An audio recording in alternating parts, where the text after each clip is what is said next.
Hello and welcome. I am Exit Light and this is my channel.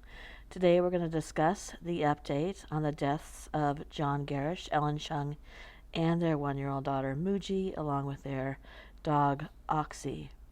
So, there's been an update, and the police department has released the cause of death of all 3 family members and their dog.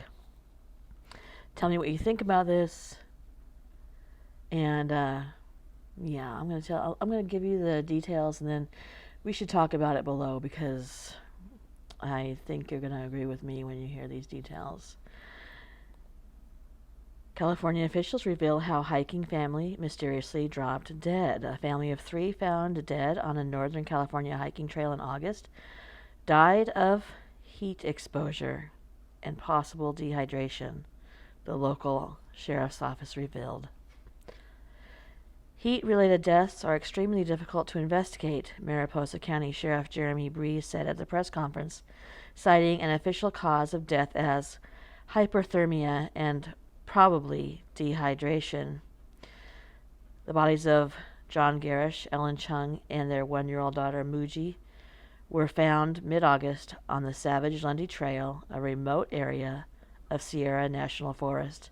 Their dog, Oxy, was lying next to them, also dead.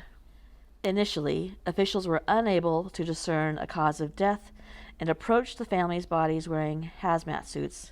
Speculation ran rampant, and the sheriff's office ruled out multiple possible causes of death in the intervening months. The body showed no wounds or trauma, and even autopsies did not give immediate results as to the cause. Toxicology reports came back negative for prescription drugs or common toxins, which wasn't released as an update in the news, by the way.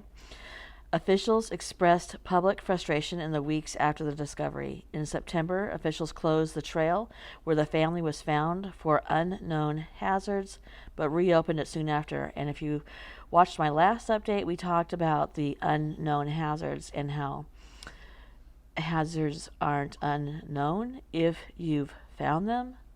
So it was confusing what they were speaking of.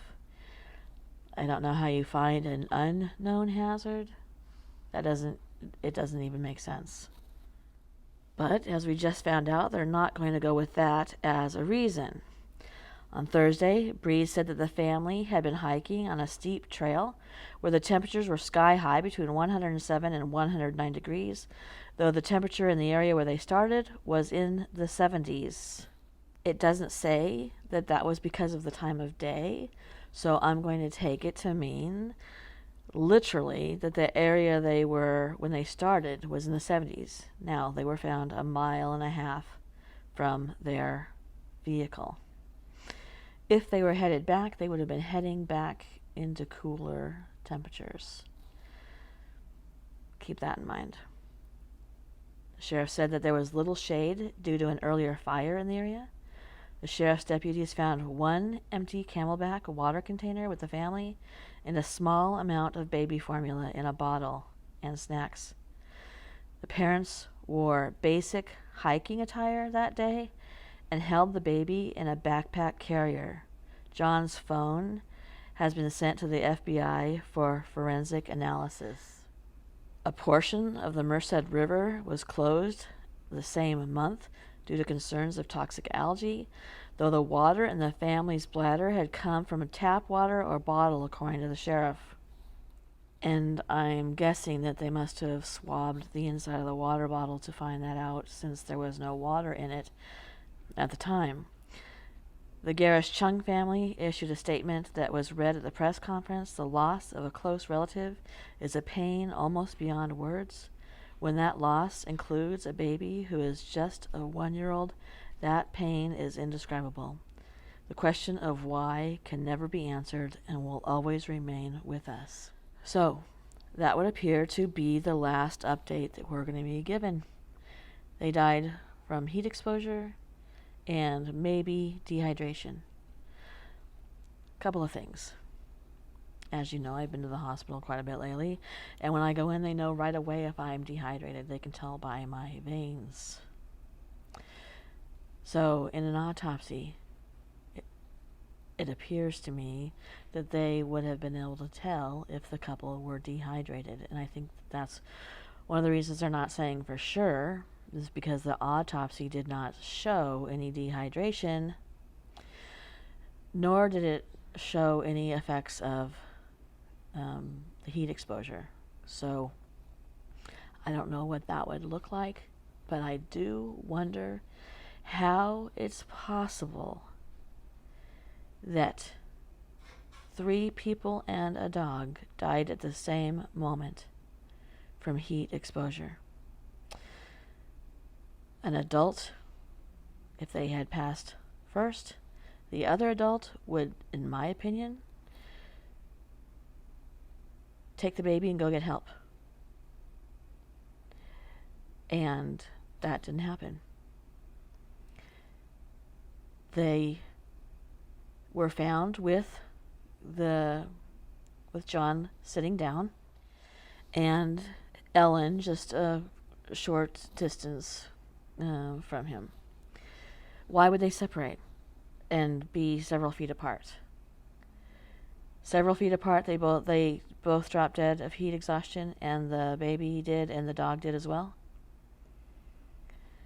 Is it realistic that 4 people die at the exact same time from heat exhaustion? A mile and a half away from where their car was, where apparently it was much cooler.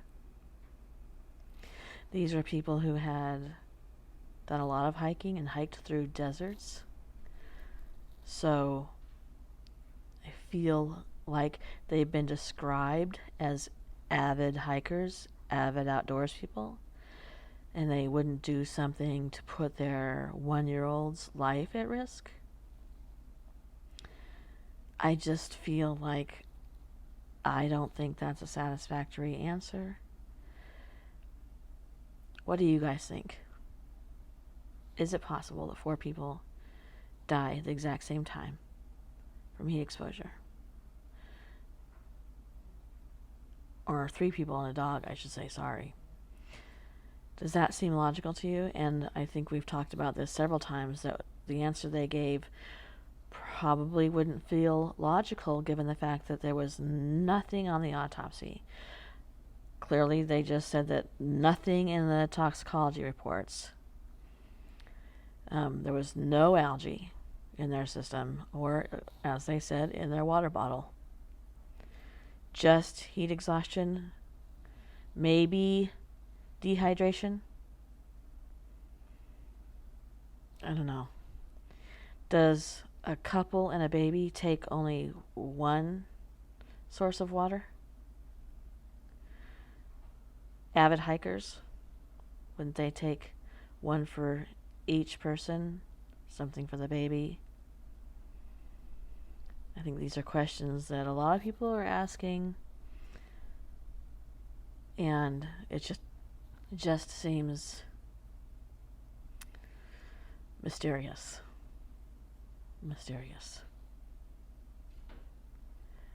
Thank you for coming. Please leave your comments below. Good night.